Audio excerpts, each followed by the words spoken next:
Gonna be you and me. Gonna be everything you ever dreamed.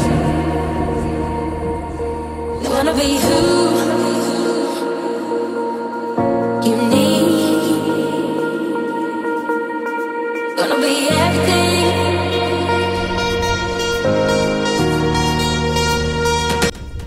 Здравейте, приятели и любители на спорта! Намирам се във Враца и днес ще направя един преход до пещера Леденика, а след това и до Кобилени стени. Всичко зависи от това колко вода ми остане и колко вода имам, защото тук е доста безводно, а днеска го дават към 40 градуса, така че ще видим как ще съм с водата и евентуално ще ги направя и двете места. После, ако остане време, и до Околчица или пък утре. Просто ще преценя на място. Да започваме.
Ето и първата чешмичка под карането, после е жега, много напича и това е спасението.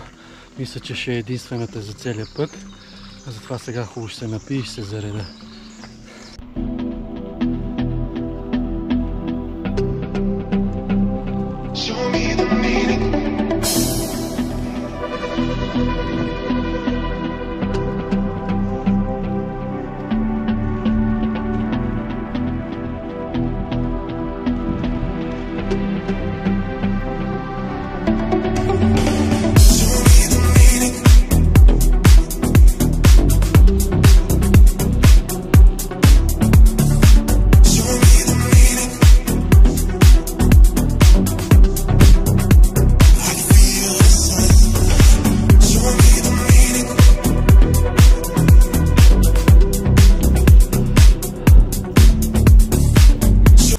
Отправям се към хижа Пършевица и оттам нагоре към Кобилени стени. Дано ми остане вода малко, че едно шише вече изпих.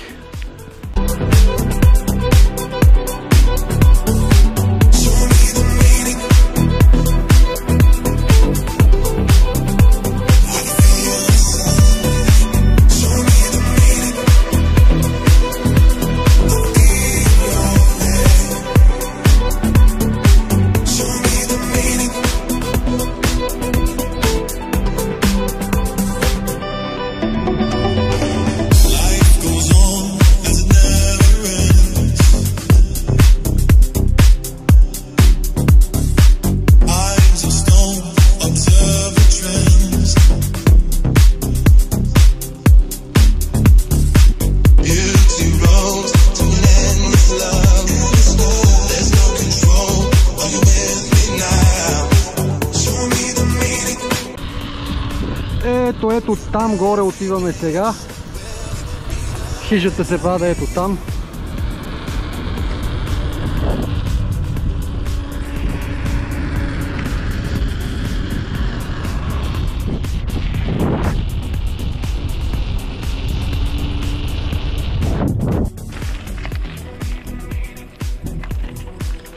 Ето е хижата пред мене. Дано да има някъде чешмичка тук.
сега някъде байка тук и ето това е бивша ски писта. Предполагам зимата още функционира. Право нагоре и продължаваме. На камерата не знам дали се вижда, обаче е доста стръмно тук. Поне едно 12-13%, ако ли не и повече. Ето това там, трябва да го изкача. Не знам как се вижда на камерата, обаче над 15% на кон със сигурност. Тук поне е сянка.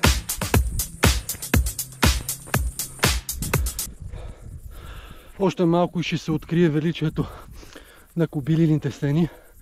Още 200-250 метра и излизаме на билото отгоре.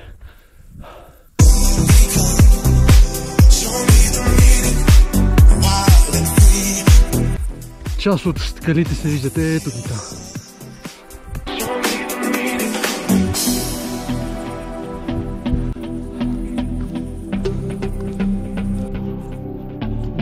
Чиха. Погледнете само какъв простор. Сега ще отида ето там горе, по този път, където е очертан. И след това, вместо да се връщам по същия път насам, ще се спусна ето там надолу и излизам точно на хижа Пършевица, където е и байка.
Сега се спускам надолу, хващам байка и към леденика.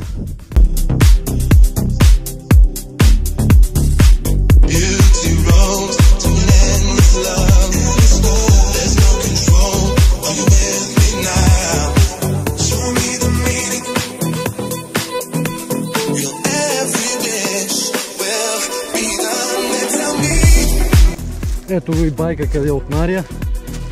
Сега там долу отивам, има една беседка, ще хапна и потегляме.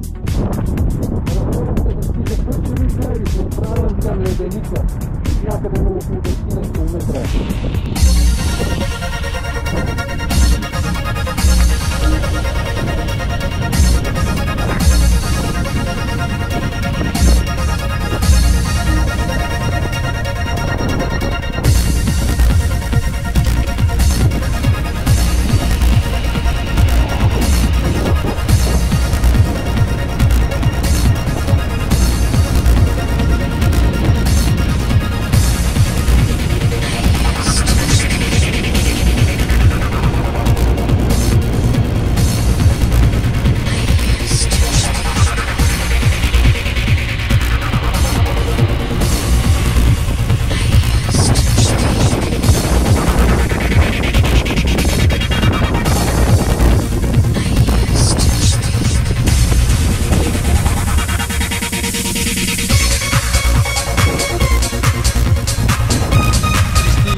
Приятели, това беше прехода за днес.